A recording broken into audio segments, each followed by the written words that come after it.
Assalamualaikum warahmatullahi wabarakatuh. Salam sejahtera bagi kita semua. Perkenalkan, nama saya Feby Epsarani, NIM 22 2018 004, Prodi Akuntansi, Fakultas Ekonomi dan Bisnis, Universitas Muhammadiyah Palembang. Di sini saya akan memaparkan materi yang berjudul rasio solvabilitas. Apa itu rasio solvabilitas?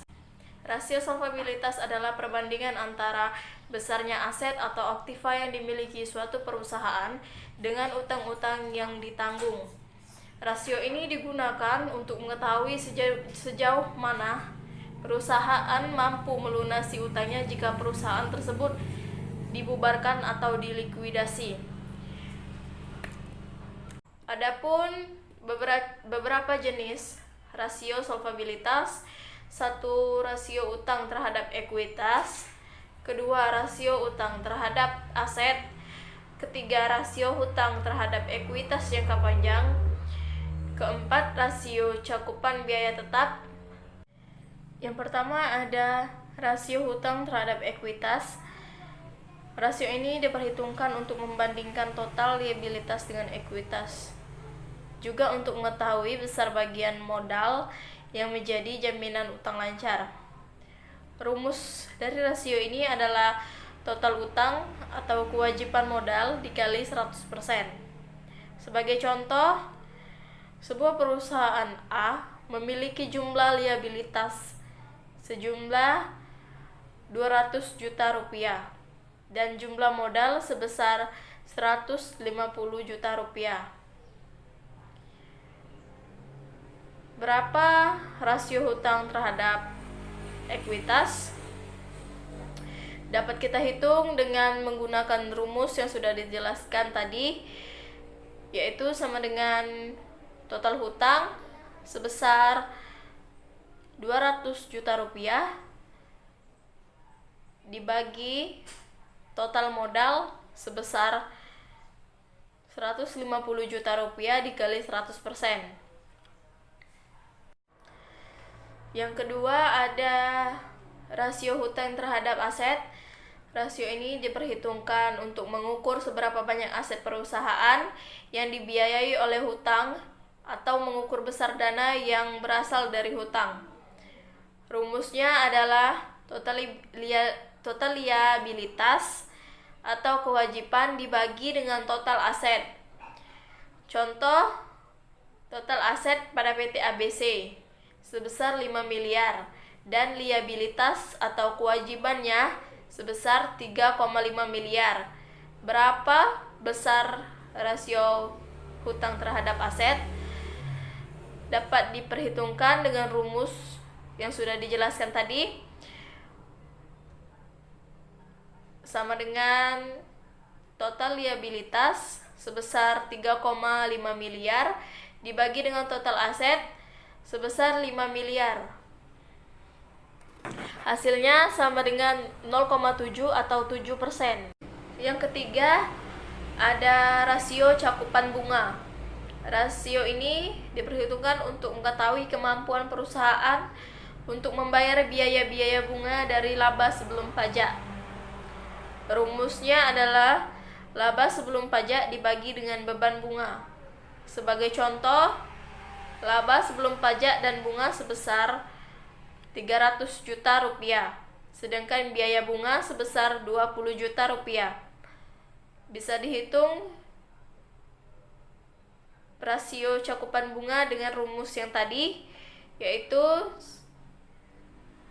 laba sebelum pajak sebesar 300 juta rupiah dibagi dengan total beban bunga sebesar 20 juta rupiah.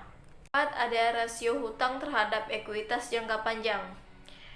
Rasio ini diperhitungkan untuk menilai atau mengukur perbandingan antara hutang jangka panjang dengan modal. Tujuannya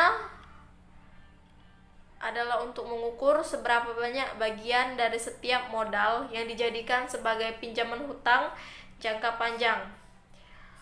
Rumusnya adalah Total hutang jangka panjang dibagi dengan total modal atau equity dikali 100%. Sebagai contoh, pada PT Mawar memiliki hutang bank jangka panjang sebesar 100 juta rupiah dan total modal yang dimiliki sebesar 400 juta rupiah. Untuk menghitung berapa besar rasio hutang terhadap ekuitas jangka panjang, dapat digunakan rumus yang sudah dijelaskan tadi, yaitu dengan membagi total hutang jangka panjang dengan total modal dan dikali 100%. Dan yang terakhir ada rasio cakupan biaya tetap. Rasio ini menyerupai seperti rasio cakupan bunga. Perbedaannya hanya adalah jika perusahaan mendapatkan hutang jangka panjang atau menyewa suatu aset berdasarkan kontrak sewa. Rumus rasio ini adalah laba sebelum pajak dan bunga ditambah biaya bunga ditambah kewajiban sewa dibagi dengan biaya bunga ditambah kewajiban sewa. Sebagai contoh, perusahaan ABC mencatat laba sebelum bunga dan pajak sebesar 1 juta rupiah pada 2017 dalam laporan laba rugi. Pada periode yang sama, perusahaan melaporkan beban bunga sebesar 100.000 dan biaya sewa sebesar 300.000. Berapakah rasio cakupan biaya tetap? Bisa diperhitungkan dengan rumus yang sudah dijelaskan tadi, dengan menambahkan laba sebelum pajak, biaya bunga, kewajiban sewa, serta dibagi dengan biaya bunga ditambah kewajiban sewa. Nah, selanjutnya ada tujuan dari rasio solvabilitas, yaitu 1. Menggambarkan posisi perusahaan terhadap kewajiban kepada pihak kreditor. Yang kedua, menilai kemampuan perusahaan dalam membayar semua kewajiban tetapnya termasuk dengan bunganya. Yang ketiga, mengetahui nilai aset terhadap modal sudah seimbang atau belum seimbang. Yang keempat, melakukan penilaian seberapa besar aset perusahaan yang didanai oleh hutang.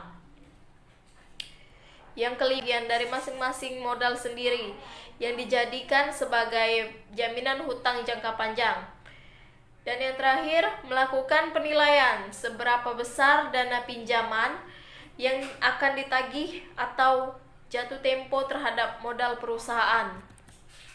Demikian penyampaian sedikit materi dari saya. Lebih dan kurang saya mohon maaf. Kepada Allah saya mohon ampun. Wabillahi taufiq wal hidayah. Wassalamualaikum warahmatullahi wabarakatuh.